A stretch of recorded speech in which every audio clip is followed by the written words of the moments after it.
ఇది మనకి ఎట్లా నష్టం? 200 టీఎంసీలను హక్కుగా మార్చుకునే కుట్ర. ఇప్పుడు మీ అందరికీ తెలుసు, కృష్ణా మీద మొన్ననే బ్రిజేష్ కుమార్ ట్రిబ్యునల్ అవార్డు వచ్చింది. ఏ రాష్ట్రమైనా కూడా 1956 సెక్షన్ 3 కింద ఒక అవార్డు, అంటే మాకు ఈ నదీ జలాల్లో మాకు వాటా సరిగా రావడం లేదు అని కేంద్ర ప్రభుత్వానికి ఫిర్యాదు చేస్తే దాని మీద ఒక ట్రిబ్యునల్ వేస్తుంది కేంద్ర ప్రభుత్వం. వితిన్ 1 ఇయర్ వేయాలి. మీ అందరికీ కూడా తెలుసు, కేసీఆర్ గారు చాలా పోరాటం చేసి కృష్ణా నది మీద సెక్షన్ 3 మీద మనం అవార్డు తెచ్చుకున్నాం. దానికి చాలా రకాలుగా ప్రయత్నాలు, కేసీఆర్ గారు స్వయంగా వెళ్ళి అప్పటి ఉమాభారతి గారిని, గడ్కరీ గారిని, ఆ తర్వాత షెకావత్ గారిని కలవడం, వాళ్ళు వినకపోతే సుప్రీంకోర్టుకు పోవడం, వాళ్ళు మళ్ళీ వింటే కోర్టులో కేసు విత్డ్రా చేసి సెక్షన్ 3ని మనం కృష్ణానది మీద సాధించినాం. ఇప్పుడు మనకు తాత్కాలిక ఒప్పందం 6634 ఉంది.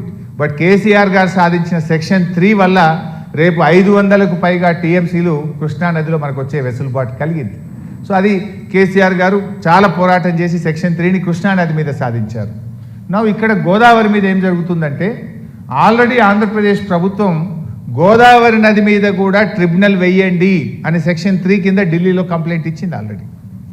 అయితే కేంద్ర ప్రభుత్వం ఏదైనా ఒక ఫిర్యాదు వస్తే దాన్ని పరిష్కరించాలి లేదా ట్రిబ్యునల్ వేయాలి. ఇప్పుడు చంద్రబాబు కుట్రేంది, అది ట్రిబ్యునల్ పడుతుందనే విషయం ఆయనకు తెలుసు. ఆల్రెడీ వాళ్ళు ఫిర్యాదు చేసిండ్రు. ఆ ట్రిబ్యునల్ పడకముందే ఫటాఫట్ ఈ ప్రాజెక్టు స్టార్ట్ చేసి దాని మీద డబ్బులు ఖర్చు పెట్టి రేపు ట్రిబ్యునల్ ముందు పోయి ఏం చెప్తారు? అరే ఆల్రెడీ మేము చాలా పైసలు ఖర్చు పెట్టేసినాం, మేము ఆల్రెడీ చాలా ఎకరాలు దీని కింద పారుతా ఉంది అని రైపేరియన్ రైట్స్ అంటారు. రైపేరియన్ రైట్స్ కింద రేపు హక్కు క్రియేట్ చేసే కుట్ర జరుగుతూ ఉంది. ఇప్పుడు కృష్ణానదిలో అదే జరిగింది. ఆనాడు కృష్ణానదిలో బచావత్ అవార్డు వచ్చినప్పుడు కృష్ణా డెల్టా కింద ఆ రోజు నీటి పారకాన్ని చూపించి ఇప్పటికే మాకు ఇన్ని లక్షల ఎకరాలు పారుతూ ఉంది, మాకు మరి రైపేరియన్ రైట్స్ ఉంటాయని ట్రిబ్యునల్ ముందు వాదించి ఆ రోజు నీటి కేటాయింపులు జరుపుకున్నారు. ఇప్పుడు ఇక్కడ కూడా ఏం జరుగుతుంది? చెప్పేదేమో వరద జలాలు, కానీ రేపు గోదావరి మీద కూడా ట్రిబ్యునల్ రాబోతూ ఉంది. ఆ ట్రిబ్యునల్ వచ్చినప్పుడు ఏం చేస్తారంటే, మేము ఆల్రెడీ ఇన్ని లక్షల కోట్ల వేల కోట్ల రూపాయలు ఖర్చు పెట్టినాం, ఇన్ని లక్షల ఎకరాలకు దీని కింద ఆయకట్టు వచ్చింది, మరి ఇంత నేషనల్ వేస్ట్ కదా, ఈ డబ్బంతా వృధా అవుతుంది కనుక మాకు నీళ్లు కేటాయించండి అనేటువంటి ఒక రైట్ క్రియేట్ చేయడానికి ఒక పథకం ప్రకారంగా ట్రిబ్యునల్ రాకముందే వేగంగా ఈ ప్రాజెక్టును ప్రారంభించి ఆ రాష్ట్రానికి హక్కు క్రియేట్ చేయడం కోసం ఒక పథకం ప్రకారంగా జరుగుతున్న ప్రయత్నం. మనకు ఉమ్మడి ఆంధ్రప్రదేశ్లో 969 టీఎంసీల నీళ్లను కేటాయిస్తూ జీవోలు ఇచ్చారు ఉమ్మడి ఆంధ్రప్రదేశ్లో. కానీ ఇప్పుడు కొత్తగా ఏర్పడ్డ ఏపీ ప్రభుత్వం ఏమంటుంది? పదే పదే వాళ్ళు ఆర్గ్యూ చేస్తున్నారు, ఆ జీవోలు మేము ఒప్పుకోం, ఆ 969 మేము ఒప్పుకోం అని వాళ్ళు దాన్ని కౌంటర్ చేస్తూ వస్తున్నారు. అంటే దాన్ని బట్టి ఏంటి, రేపు గోదావరి ట్రిబ్యునల్ ముందు ఇవన్నీ వాదనలు వినిపించి మన నీటి వాటా తగ్గించడానికి ఒక కుట్ర జరుగుతూ ఉంది. మనం 969 ఇలా వాడుకుంటలేము, మన ప్రాజెక్టులు ఇంకా పూర్తి కావాల్సిన అవసరం ఉంది. మనం ఆ రైట్ను ఎస్టాబ్లిష్ చేయకముందే, మనం పూర్తి స్థాయిలో నీటిని వినియోగించకముందే వాళ్ళు ఈ ప్రాజెక్టు కట్టి రేపు ట్రిబ్యునల్ ముందు హక్కు పొందడానికి ఒక పథకం ప్రకారంగా జరుగుతున్నటువంటి ఒక కుట్ర ఇది. నెక్స్ట్ ఇక్కడ ఇంకొక ఇంపార్టెంట్ పాయింట్ కూడా ఉంది. ఈ కింద నేను 2 రాష్ట్రాల మధ్య జరిగిన ఒప్పందం 1975 కూడా ఇక్కడ పెట్టాను. గోదావరి నదిలో అన్ని దేశంలో ఎక్కడైనా కూడా నికర జలాలు, వరద జలాలని ఏ ప్రాజెక్టులోనైనా ఉంటుంది. కానీ అప్పటి ట్రిబ్యునల్ గోదావరి మీద ఆనాడు 1975లో ఇచ్చిన ట్రిబ్యునల్ నికర జలాలు, వరద జలాలు అని చెప్పకుండా all waters belongs to the state of అని కన్సర్న్ స్టేట్ మహారాష్ట్ర, ఆంధ్రప్రదేశ్ అట్లా అలాట్మెంట్ ఇచ్చిండ్రు. అక్కడ అసలు ఇప్పుడు వాళ్ళు చెప్తున్నారు కదా వరద జలాలు వాడతాము అని. వరద జలాలు అనేది ట్రిబ్యునల్ అవార్డులోనే లేదు. All water belongs to the state of Andhra Pradesh అన్నారు. మీరు చూస్తే ఇక్కడ అందులో క్లియర్గా ఉంది. సో ఇప్పుడు మీరు వరద జలాలు అంటున్నారు, అసలు తెలంగాణ ఆంధ్రప్రదేశ్ మధ్య వరద జలాలనే పదమే లేదు ట్రిబ్యునల్ అవార్డులో. ఇప్పుడు మనం రాష్ట్రం విడిపోయినాం, మరి ఆ వరద జలాల్లో కూడా తెలంగాణకు హక్కు ఉంటుంది కదా, నువ్వు మొత్తం వాడతా అంటే ఎట్లయితుంది? సో ఇక్కడ ఇంకొక పాయింట్ కూడా, ఇంపార్టెంట్ పాయింట్ కూడా ఉంది. నిజంగా చంద్రబాబు నాయుడుకు ఆంధ్రప్రదేశ్కు అంత ప్రేమ ఉంటే తెలంగాణ మీద, గోదావరి అవార్డు ఒక మాట చెప్పింది ఆనాడు. గోదావరి అవార్డులో ఏం చెప్పిందంటే, ఈ కింది దాంట్లో ఒకసారి నేను చదివి వినిపిస్తా మీకు.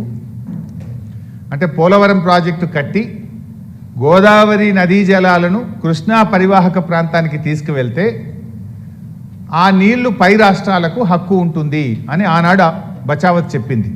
మీరు చూస్తే ఫస్ట్ పారాగ్రాఫ్లో లాస్ట్ లైన్ చదువుతాను నేను. Anicut displacing the discharges from Nagarjuna Sagar project for Krishna Delta, thus enabling the use of the said 80 TMC for projects upstream of Nagarjuna Sagar. Polavaram నీళ్లను గోదావరి నీళ్లను కృష్ణా నదికి మార్చినప్పుడు 80 టీఎంసీలు ఆ రోజు మళ్ళిస్తామని చెప్పారు. 80 టీఎంసీలు మళ్ళిస్తే ఆ 80 టీఎంసీలు నాగార్జున సాగర్ పైన ఎలా వాడుకోవాలనో ఆ రోజు ట్రిబ్యునల్ చెప్పింది. అంటే అప్పుడు ఉమ్మడి ఆంధ్రప్రదేశ్ నాగార్జున సాగర్ పైన అంటే today it is Telangana Mahabubnagar జిల్లా. నాగార్జున సాగర్ పైన 45 టీఎంసీలు అంటే అవి తెలంగాణకు వస్తాయి. అదే రేషియో ఇచ్చారు అక్కడ 45, 21, 14 అంటే అక్కడ 35 అందరు చూసినారు. 35 TMC Karnataka and Maharashtra together 35 TMC. అందులో 21 and 14 అన్నట్టు. సో ఆ రకంగా నీళ్లు ఇంకొక మాట కూడా అన్నారు కింద. It is also agreed that if the diversion at 75% dependability as stated in clause A above exceeds the said quantity of 80 TMC due to diversion of Godavari water from the proposed Polavaram project into Krishna river further diminishing the releases from Nagarjuna Sagar project, such excess quantity shall also be shared between the 3 states in the same proportion as subclass B above.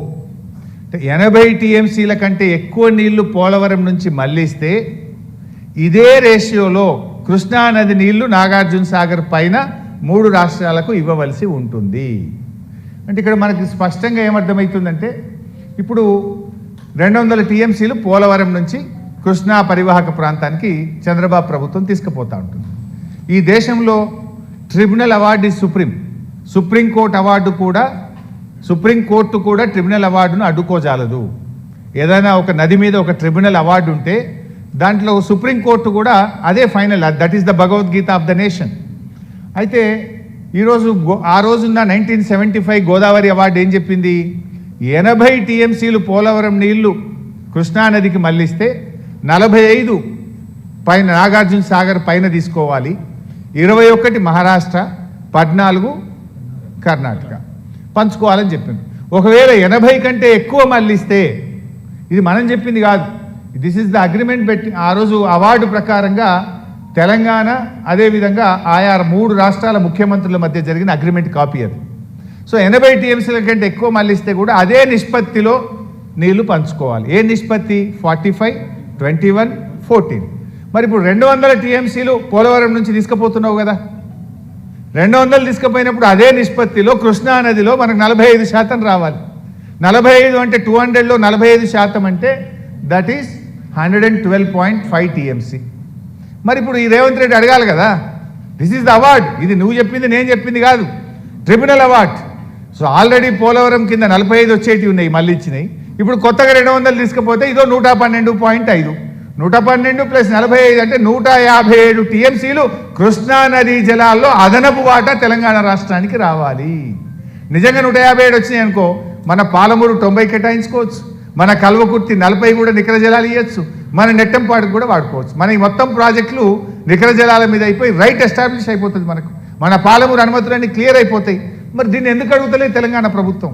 ఇది మన హక్కు. ఇంత స్పష్టంగా ట్రిబ్యునల్లో గోదావరి అవార్డులో ఉంటే ఈ 157 టీఎంసీలు మాకు ఇవ్వాలి అని తెలంగాణ ప్రభుత్వం ఢిల్లీని ఎందుకు అడగదు?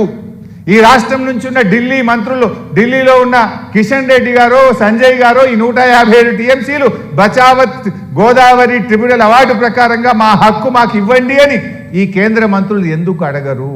వై దే ఆర్ మమ్? ఈ 45 మనం అడిగినాం ఆల్రెడీ. బీఆర్ఎస్ ప్రభుత్వం ఉన్నప్పుడు 45 మన చిన్న నీటిపారుదల సేవింగు, 45 పోలవరం మళ్లింపులో భాగంగా 90 టీఎంసీలు పాలమూరు కేటాయించండి అని తెలంగాణ ప్రభుత్వం ఆ రోజు ఢిల్లీకి ప్రతిపాదన పంపింది. కానీ రేవంత్ రెడ్డి గారి ప్రభుత్వం చేతగానితనం వల్ల ఇవాళ డిపిఆర్ వాపసు వచ్చింది. వీళ్ళు అడగరు. మరి కొత్తగా ఇంకా 112 రావాలి దీని ప్రకారం. ఇదేదో కొత్త సూత్రం నేను చెప్తలేను. This is the tribunal award what I'm speaking. దీన్ని ఎందుకు వీళ్ళు అడగరు అనేటువంటిది ఇక్కడ ఇష్యూ. దీన్ని డిమాండ్ చేయాల్సిన ముఖ్యమంత్రి కానీ నీటిపారుదల శాఖ మంత్రి ఈరోజు మౌనంగా ఉన్నారు. నెక్స్ట్.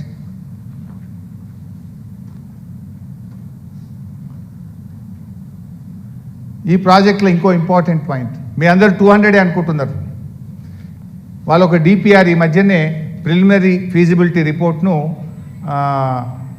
వారికి ప్రజెంట్ చేసినారు. కేంద్రంలో సిడబ్ల్యూసికి ఇచ్చారు ప్రిలిమినరీ ఫీజిబిలిటీ రిపోర్ట్. అందులో చూస్తే 400 టీఎంసీలు తీసుకుపోతామంటారు. ఇప్పుడు దోసవే, ఫ్యూచర్లో 400.